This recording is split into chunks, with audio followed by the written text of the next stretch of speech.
ప్రజా పోరాట సమితికి సంబంధించిన ప్రతినిధి బృందం ఉన్నాం. ఈ సొరంగ మార్గం సుమారుగా 44 కిలోమీటర్ల దాకా ఈ సొరంగ మార్గం కొట్టవలసినటువంటి బాధ్యత ప్రభుత్వం మీద ఉన్నది. సుమారు 30-34 కిలోమీటర్ల వరకు లోపలి దాకా సొరంగ మార్గాన్ని క్లియర్ చేస్తా వెళ్లారు. 3-4 రోజుల క్రితం సొరంగ మార్గంలో ఇంకా 10 కిలోమీటర్ల దూరంలో అక్కడ అంటే ఇక్కడి నుంచి 30 కిలోమీటర్ల దూరంలో పైన ఉండేటటువంటి కొండ సంబంధించినటువంటి పైభాగం అంతా కూలి అక్కడ పనిచేసేటటువంటి ఇంజనీర్లు అట్లాగే అక్కడ ఉండేటటువంటి కార్మికుల పైన పడి 50 మంది ఆ లోపలికి వెళ్తే 8 మంది లోపలనే చిక్కుకొని ఉండడం అనేది జరిగింది. సుమారుగా 3-4 రోజుల దాకా దాటిపోయింది. వాళ్ళందరూ కూడా అందులోనే ఉన్నారు. వాళ్ళందరూ కూడా త్యాగధనులు, దేశభక్తులు. వాళ్ళు తిరిగి ప్రాణంతో బయటికి రావాలని మేము భావిస్తున్నాం. అదే సందర్భంలో ఈరోజు మేము కోరుతున్నది ఏంటంటే 40 సంవత్సరాల క్రితం ప్రారంభమైనటువంటి ఈ ప్రాజెక్టు ఈనాటికి కూడా అతిగతి లేకుండా ఈ రకంగా ఉండడం అనేది చాలా బాధాకరమైనటువంటి అంశం. వైఎస్ రాజశేఖర రెడ్డి పీరియడ్ లో అన్ని రకాల అనుమతులను కూడా తీసుకొని ఇక్కడ ఈ పనులన్నీ కూడా ప్రారంభమైనవి. వైఎస్ఆర్ పీరియడ్ లో కూడా ఆ 10 సంవత్సరాలు తగినన్ని నిధులు కావలసినటువంటి పద్ధతుల్లో కనుక కృషి చేస్తే ఈ సొరంగ మార్గం పూర్తయ్యేది. మధ్యలో వచ్చినటువంటి కేసీఆర్ ప్రభుత్వం దక్షిణ తెలంగాణకు సంబంధించినటువంటి ఇక్కడ ఉండేటటువంటి ప్రాజెక్టులు ఈ సొరంగ మార్గం దీనికి కావలసినటువంటి నిధులు కేటాయించడంలో ఈ కేసీఆర్ ప్రభుత్వం ఏమాత్రం కూడా దీని గురించి కేంద్రీకరించినటువంటి పరిస్థితి లేదు.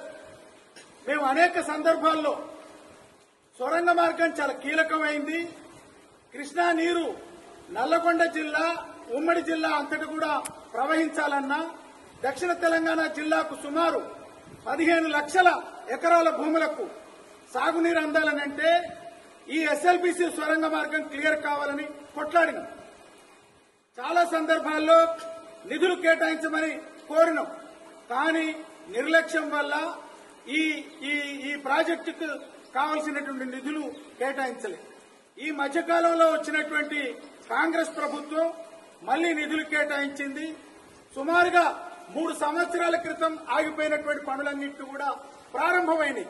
కానీ అదే సందర్భంలో కాంగ్రెస్ ప్రభుత్వం ఉన్న 10 సంవత్సరాలున్న బీఆర్ఎస్ ప్రభుత్వం ఇటీవల కాలంలో ప్రారంభమైనటువంటి పనుల్లో చాలా సంవత్సరాలు పనులు ఆగడం, చాలా సంవత్సరాల నుంచి నిర్మాణం చేస్తా పోయినటువంటి సొరంగం పనులన్నీ కూడా ఆగిపోవడం ఇటువంటి అనేక రకాల ప్రమాదాలకు కారణం అవుతున్నదనేది మా యొక్క అభిప్రాయం. అందుకని ఇప్పటికైనా శాస్త్రీయమైనటువంటి పద్ధతుల్లో సొరంగ మార్గాన్ని కొట్టాలి. ఈ సొరంగ మార్గం అత్యంత జయప్రదంగా జరగాలి. లోపల రిస్క్ టీములు అదే రకంగా అనేక రకాల ఎవరైతే మట్టి పిల్లల్లో కూరుకొని పోయి ఉన్నారో 8 మంది యొక్క ప్రాణాలు కాపాడడానికి వాళ్ళందరూ చేస్తున్నటువంటి కృషి చాలా పెద్ద కృషి. వాళ్ళు జయప్రదం కావాలని కోరుతున్నాం. 8 మంది ప్రాణాలతో తిరిగి రావాలని కోరుతున్నాం. భవిష్యత్తులో కూడా దీనికి కావలసినన్ని నిధులు, కావలసినంత శాస్త్ర సాంకేతిక నిపుణత, కావలసినటువంటి పద్ధతుల్లో తీసుకోవాల్సినటువంటి జాగ్రత్తలు ఇవన్నీ కూడా తీసుకొని సొరంగ మార్గాన్ని జయప్రదంగా ఈ పాలక ప్రభుత్వాలు నిర్వర్తించాలి.